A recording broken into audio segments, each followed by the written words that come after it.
I'm here with Lauren Ivantias. She is the founder of the Organic Humanity Movement and also the founder of a group called Leave Our Kids Alone, campaigning to get all sexual education out of the curriculum. And we are going to be talking today about 3 ways in which United Nations Agenda 2030 affects you, but you may not realize it.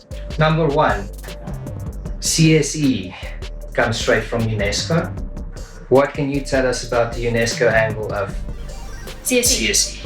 Well, comprehensive sexuality education has been in the school curriculum since the 2000s. And the only difference now is that the Department of Basic Education is forcing the teaching of CSE, whereas previously teachers had more of an option. Some teachers chose not to teach it at all, some teachers taught certain aspects of it, and now that was not good enough for the government. And they have actually been funded by the United States Agency of International Development to implement these new scripted lesson plans. And these new scripted lesson plans are literally scripts that teachers and learners have to follow. And from grade 4 to grade 12, the teachers get an educator's guide and the students get a learner's book.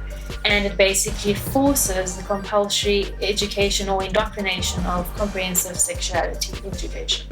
Anyone who wants to confirm this can easily do a search for just the words UNESCO CSE Agenda 2030, and you will find enough information to show you that this is part of a development agenda. The next point, which we're going to talk about, number 2, gun grabbing. Like all good commies, they are after your weapons. Again, it's an easy search that you can do, disarmament, Agenda 2030. You will find plenty of articles on that. There is also a blog that was posted recently on the Facebook page for Agenda 21 Truth South Africa. The blog was titled How South Africans Will Lose Their Guns. And there you can see exactly how they are planning disarmament and arms control. The third way in which Agenda 21 or Agenda 2030 affects us, something that you may also be familiar with coming from Cape Town, is the strategy of densification, densifying the cities. And this is something that the conspiracy theorists who warn everyone about Agenda 21 for decades have always said, and people I think have had a hard time in their heads trying to figure out how it would look if they try to do this. But what they've always told us is it is going to hoard people into compact cities and make the rest basically off limits to humans.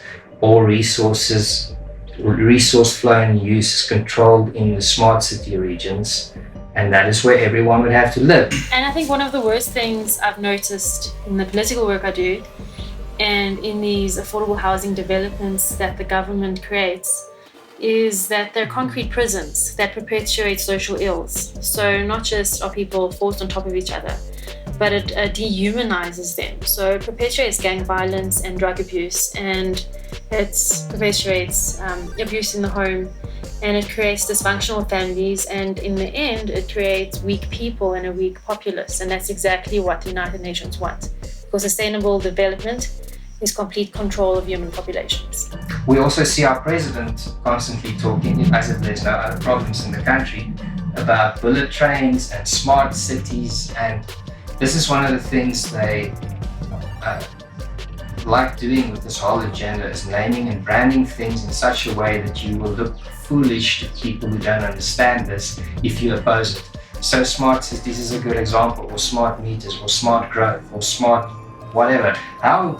Why would you not want to live in a smart city, Lauren? Do you want to live in a dumb city? It's literally getting other adults to tease you like children because you don't like the smart things. That is how juvenile they are, and it's working. Well, part of the United Nations agenda is to remove independent thoughts, isn't it? That is very much part of it. But yeah, those are the 3 things that we wanted to bring to your attention that you may not usually associate with sustainable development, or as it's known also Agenda 21 or Agenda 2030. Maybe it is time to question the whole premise of sustainable development if it includes random things like taking your guns. I hope you enjoyed this. Bye-bye. Goodbye.